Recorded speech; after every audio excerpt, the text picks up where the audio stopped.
जो तहसीन भाई ने बात कही, मैं तहसीन भाई ने बात कही तो मैं उसका बिल्कुल टेक्निकल आंसर देता हूं साहब। बाकायदा चुनाव से 48 घंटे पहले जो लोग वहां वोटर नहीं है उन्हें राज्य छोड़ देना होता है। हम लोग भी छोड़ देते थे, आप भी छोड़ दिए। विनोद तावड़े जी वहीं के वोटर हैं, इसलिए उनसे राज्य छोड़ने की बात नहीं कही जा सकती। वो वहां मतदाता भी, आप ये नहीं कह सकते कि साहब आप जनरल सेक्रेटरी भाजपा के तो आप बाहर चले जाइए, आप वोट नहीं डालेंगे। दूसरी बात, तहसीन भाई ने एक बड़ी मजेदार बात कही कि हम लोग हिंदू मुसलमान करते थे।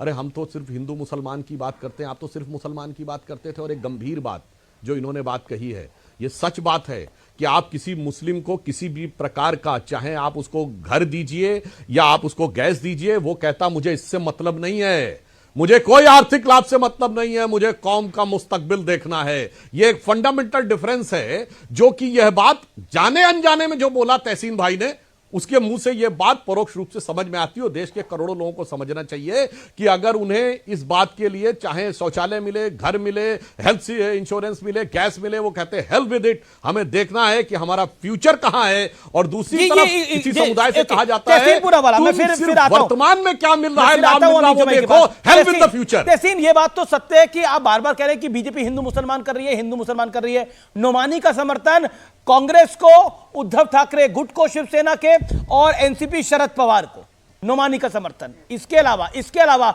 बाकी उलेमा को समर्थन भी अघाड़ी को, यानी कांग्रेस, शिवसेना, उद्धव गुट और एनसीपी शरद पवार गुट, इनको समर्थन। इसके अलावा नेता आपके यानी अबू आजमी, वो जाते हैं एक उलेमा के पास और वहां पर बयान करवाते हैं, फतवा करवाते हैं। उसके अलावा स्वरा भास्कर के जो मियां साहब हैं, वो जाते हैं नोमानी के पास उनका संरक्षण लेने के लिए, पॉलिटिकल। अब बताइए कौन कर रहा है हिंदू मुसलमान इस चुनाव के अंदर? क्या बीजेपी ने किसी उलेमा से बुलवाया, या किसी मौलवी से बुलवाया, या किसी पंडित या महामंडलेश्वर से बुलवाया? क्या बीजेपी ने बुलवाया? अघाड़ी के पक्ष में आया ना बयान। नहीं, मैं जवाब दे दूं अमित जी? जी बिल्कुल दीजिए। आपकी बात बिल्कुल सही है। वैसे तो जब भी चुनाव होते, हरियाणा में छोटे से छोटे चुनाव होते तो राम रहीम जी बाहर आ जाते। वो तो आपने खुद कवर किया और आपने खुद इस पर आपत्ति दर्ज की। वो तो बीजेपी क्या करती है वो तो हमें पता है, लेकिन हम उस मुद्दे में नहीं जाते। ये क्यूरियस बात नहीं है अमित जी कि चुनाव महाराष्ट्र में चल रहे हैं और ये जितने भी उलेमा साहब है, मौलाना साहब है, इनकी जो चिट्ठी जो पहले लिखी गई थी, ये चुनाव के वक्त बाहर आती। यहाँ तक कि वो आतंकवादी यासीन मलिक की पत्नी राहुल गांधी को पत्र लिखते हैं। मैंने तो ये तक बोला कि बीजेपी का साथ देने वालों को हुक्का पानी बंद होना चाहिए। मैं अपना जवाब दे दूं? बोला है चुनाव से पहले, मैं उसका जवाब दे देता हूं अमित जी। लोकसभा चुनाव के अंदर एक पैटर्न हमने देखा है, जिसको मेरी बात अगर समाप्त हो जाए तो जी, मैं अपनी बात समाप्त कर दूं नोमानी जी के बारे में। और एक और चीज, मैं सिर्फ 2 ही लाइन करूं, दो ही लाइन, 30 सेकंड से कम लूंगा। ये क्यूरियस बात नहीं है अमित जी कि यासीन मलिक उस आतंकवादी की पत्नी राहुल गांधी को पत्र लिखती है।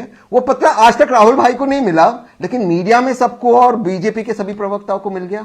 ये बात क्यूरियस नहीं कि नोमानी साहब जो कहते हैं मोदी जी उनके भाई जैसे, मोहन भार्गव जी उनके भाई जैसे, तालिबान के साथ व्यवहार करना चाहिए, भारत की सरकार, हुकूमत उनकी बात सुनती है, वो महाराष्ट्र के चुनाव में आ जाते। भैया कौन किसको सपोर्ट देता है? क्या उद्धव साहब, क्या राहुल जी, क्या शरद पवार जी गए किसके पास? हाँ, मैं मानता हूं मिस्टर भास्कर गए, उनका व्यक्तिगत है। क्या ये पार्टीज नहीं गई? क्या उद्धव साहब गए? क्या कौन किसको सपोर्ट देता है उसे हमें क्या? हम जो कह रहे हैं उस बात पे हम कोई किसी को सपोर्ट करे उसे हमें क्या?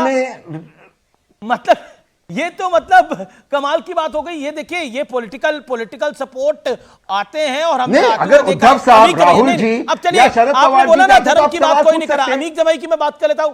अमीक जमाई, आपकी पार्टी ने बोला कि बुड़के में जो है वो किसी को की जांच ना हो और खुल्लम खुल्ला उनको वोट डालने का अधिकार मिले, पुलिस उनकी जांच ना करे और वोट डाले। अब इसमें धर्म कौन लेकर आया? घूंघट की भी बात लिख देता फिर आप।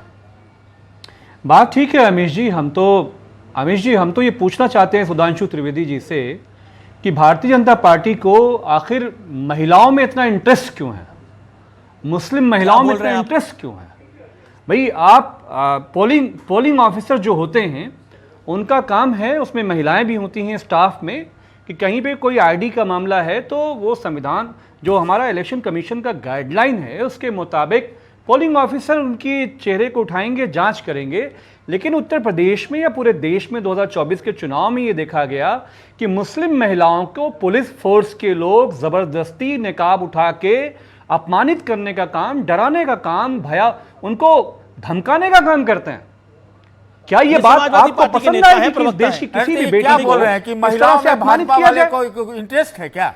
उत्तर प्रदेश के चुनाव में, अरे किस उत्तर प्रदेश के चुनाव में ये हुआ है और हम इसके खिलाफ हैं। आपत्तिजनक बयान दे रहे हैं आप। नहीं, ये फालतू बात कर रहे हैं आप। ये सतीश नहीं, जी मैं अभी मेरी बात तो सुनिए आप। फालतू बात आप इंटरेस्टेड हैं जो रेपिस्ट हैं महिलाओं पर से, आपने सतीश जी क्यों बोला कि महिलाओं में इंटरेस्ट है? ये सतीश जी बोल रहे हैं, गलत बात है। आप मैं ये पूछ रहा हूं कि जो रेपिस्ट हैं, सुनिए आप, मुस्लिम महिलाओं के जो रेपिस्ट हैं उनको फूल माला पहनाना, ये रेपिस्ट का उनको इज्जत देना, राम रहीम को इज्जत देना, जितने बलात्कारी है। नहीं, ये आपत्तिजनक है। ओके, सुधांशु त्रिवेदी ओके, राम रहीम जैसा बलात्कारी, सुधांशु त्रिवेदी, ये BJP Sudhanshu Trivedi wants to react, Sudhanshu Trivedi Asaram जैसा बलात्कारी। यार वो कहां चले गए?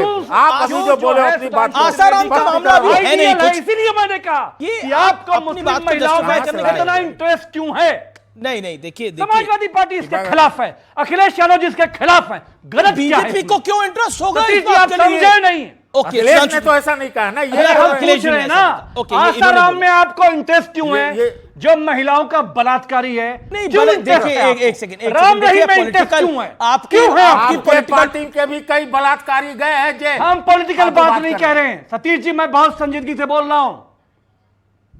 अरे सीसीटीवी कैमरा लगवाते हो महिलाओं के पीछे भारतीय जनता पार्टी के लोग, इंटरेस्ट है ना गुजरात के अंदर? ये इसलिए बोल रहे हैं आपको। नहीं, ओके, मुसलमान बेटियों के जो रेपिस्ट हैं उनको सम्मान देते हो आप।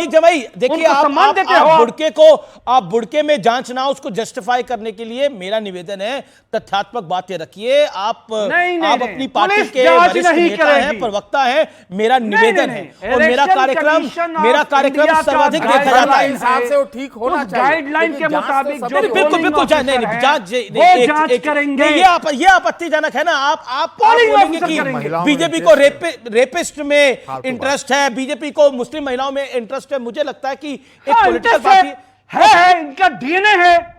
अरे कैसा डीएनए है? मैं पूछूं सवाल तो नहीं। देखिए अमित भाई, आपने लगभग 3.5-4 मिनट बोला इस विषय के ऊपर। अब अधिकार है सुधांशु त्रिवेदी को, आपने बहुत ही बड़ा और गंभीर आरोप लगाया उनके ऊपर। Audios down and which is big controversial, which is quite controversial. Okay, audio's down. Sudhanshu Trivedi on screen. देखिए, इंटरेस्ट की बात करते करते कितना फ्रस्ट्रेट होकर ये बोलने लगते हैं। मुझे लगता है इस प्रकार की वाहियात बातें करने से बचना चाहिए। मगर फिर भी मैं अमित जमाई जी आपको बता देना चाहता हूं, सिर्फ फैक्ट रख रहा हूं। आपकी सरकार थी, सहारनपुर में बलात्कार हुआ, आजम खान ने कहा कि यह रेप फर्जी है, यह बीजेपी वालों का आरोप है। हाई कोर्ट ने कहा बिना शर्त माफी मांगनी पड़ी। आप याद करिए, संसद के अंदर सभापति की सीट पर बैठी हुई महिला के बारे में उन्होंने आपत्तिजनक बयान दिया, 3 दिन तक माफी नहीं मांगी और अखिलेश जी शांति से बैठे रहे। यह है आपका इंटरेस्ट। और अभी देखिए, अभी आपका एक नेता पकड़ा गया जो अपने यहां बच्चियों को बुलाता था। आपकी एक महिला प्रवक्ता ने कहा कि बच्चियां वहां 15-16 साल की बच्चियां वहां करने क्या, नवाब सिंह है। और आप तो उस पार्टी के नेता जो कहते हैं लड़कों से गलती हो जाया करती है। और रही बात इसकी, तो मैं यह भी बताना चाहता हूं, अभी यासीन मलिक का नाम लिया तहसीन भाई ने, तो ये वही यासीन मलिक है ना, तहसीन भाई जिसको प्रधानमंत्री